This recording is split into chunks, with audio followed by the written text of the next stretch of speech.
This is the battle you've been waiting for. Google Stadia versus Xbox Project xCloud. Who has the better game streaming service? Let's find out.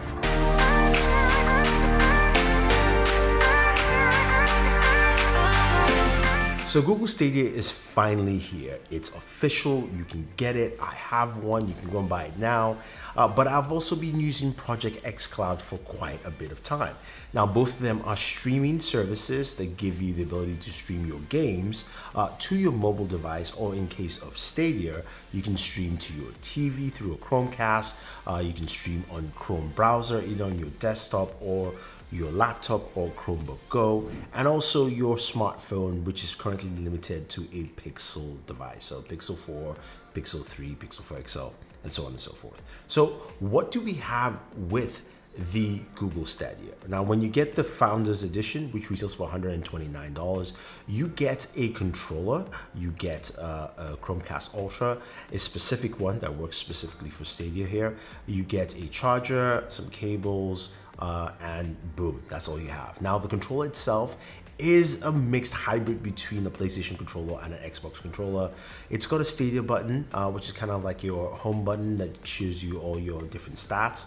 You also have a Google Assistant button, which doesn't work right now. And I will mention there are a few features that just don't work at launch, and which is fine. I get it. Those things happen. But the controller feels comfortable. I think you'll get used to it. I just don't personally like the thumbsticks in that PlayStation setting. It's just not my style. So take it as you will, but I think the controllers are solid. Now, the controller connects to, of course, either your smartphone, your laptop, or your Chromecast. And to set up the controller, you have to use the app on your smartphone. Everything with Stadia centers around the mobile experience. I'll again say it again. It centers around the mobile experience. If you're playing Stadia on your TV or you're playing on the Chrome browser and you want to buy a game, you have to buy it off the mobile app. That's where everything houses there. Now, speaking of games, Stadia comes with 22 games. You get 2 games free, and the 2 games I got were Destiny, Destiny's 2 kind of like special edition, and Samurai Showdown. Now, both games, I was able to play both of them on my Chrome browser immediately, and I still noticed some glitchnesses and some slowdowns. It does look good. I'll say the games look at about 1080p resolution max, and especially playing on the TV where Google promised 4K 60. I have not got 4K 60 yet. Tomb Raider looks the best, but it also looked like a high 1080p game. Now, speaking of some other features that, of course, you have with Stadia is the fact that, yeah, you can play those games and you can switch from your TV to your Chromebook to your phone instantaneously. So playing Tomb Raider, Shadow of the Tomb Raider on my TV, once I switched over to my Chromebook Go, it paused on the TV and I just have to continue on my Chromebook Go. So it's a very simple, seamless experience. Now, playing on your TV, you're using the remote control. The funny thing about it is that that's the only time you have a wireless setup to play, of course, Google Stadia. If you're playing on a smartphone or you're playing on your PC, it is a tethered experience when you're playing on your smartphone or if you're playing on a Chrome browser. Now, a couple of things to mention here before we take a look at what Project xCloud does differently here, right? So what about latency? How do games run? How does it feel on Stadia? I will tell you my experience has been a little bit mixed. My internet speeds are 75 up and 75 down, which should be fine according to Google specs. And I would say when playing games like Mortal Kombat 11, there are certain points where I had just random slowdowns that happen, especially while playing a fighting game, can be annoying. Same thing also playing with Destiny.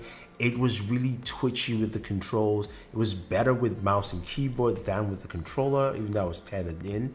So that's something to take note. But I still felt some of the twitchiness there. Tomb Raider actually ran probably the best out of all the games there. Now, when you look at Project xCloud, we've seen that. I have a video about that. You can go check it out. But what Project xCloud brings to the table is the ability to stream games from Microsoft Server directly to your smartphone. xCloud is only limited to mobile devices and on the Android ecosystem for now. Microsoft has said that it would expand to, of course, the iPad and more devices as they move along. But with Project xCloud, it comes with 50 games. The process is pretty simple. You sign in with your Xbox account and you've got access to a ton of games. And Microsoft said they will be adding more games as months go ahead. So that's already a clear difference between Stadia, which has 2 free games, and you have to pay for games. And most of those games are much older than what you see already from Project xCloud off the bat. The extra benefit with Project xCloud is you can stream directly from your Xbox console. So if you're like me, you have an Xbox at home, you can go ahead and switch to Xbox streaming and stream directly from your Xbox at home all the games you have on your Xbox. Now, if you also have Xbox Game Pass, then you have a huge library to stream from as well. So you have the ability to stream games that are from Game Pass to your phone and play anywhere. Now, Xbox streaming on Project xCloud is actually really good. I got to play Call of Duty Modern Warfare, which is a new game which you can't play on Google Stadia. On my smartphone, my Galaxy S10 Plus, streaming, I played multiplayer. I died a lot, but it worked well and I didn't notice any negligible slowdowns whatsoever.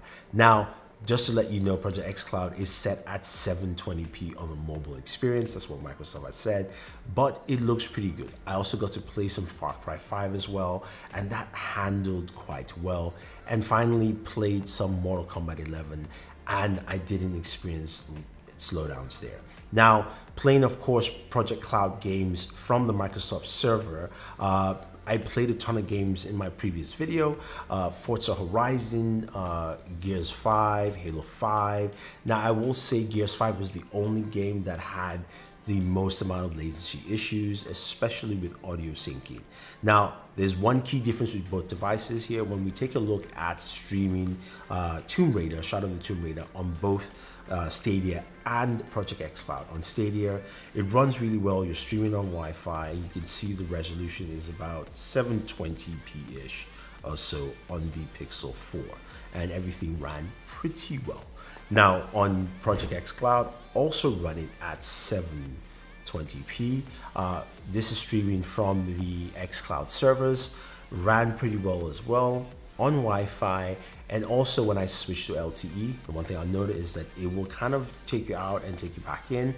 They haven't fixed that yet because it's a beta, but you can play the game on LTE and the experience is really similar, depending on your LTE connection. So that, of course, will come into play. But this is also something that xCloud has over Google Stadia. Google Stadia does not allow LTE gameplay, only Wi-Fi. So if you're on Wi-Fi and if you're Wi-Fi and want to go off Wi-Fi and play, you cannot do that currently in Google Stadia. I'm sure that will come in. Now, you're probably wondering, okay, so what are the key differences? Stadia looks good. The games played fairly well. Some games had laggy issues, some games did not. So what's the difference here? Well, the very first thing is Stadia is a paid service. As I mentioned, it's $129 for the Founders Edition, and it's $9.99 a month for 4K 60 streaming. Now, you're going to get that first 3 months for free, but sometime in January, February, you'll be paying $9.99 a month. The thing here I'm not seeing is that I haven't seen 4K 60 at any point in time that I've been playing with Stadia, and hopefully that will come, but it is not there and available. And Stadia has the ability to play on multiple devices like your MacBook, your PC, as long as you have a Chrome browser, your TV, and your Pixel device, while Project xCloud is limited to just Android phones and tablets right there. But Project xCloud has more games and its cost is much minimal. As long as you have Xbox Live Gold, which is cheaper than $129, you do have the ability to go ahead and start playing Xbox games, which are more than what you have with Stadia. So there you have it. I think overall both services are good. I do like Project xCloud more because it's a beta and it's free, and Stadia is also a beta. Let's just be honest. This is not a full-fledged service. I know it will get better, but right now Google is lagging behind than a beta service with its full-fledged service. So hopefully that changes. But what are your thoughts, guys? Who has Stadia? Who also has Project xCloud? What are your experiences? Let me know. If it's something different, if you think I'm wrong, if you think you've experienced something entirely, out of this world, leave your thoughts down below. Don't forget to like and share, subscribe to the channel, and always enjoy your entertainment.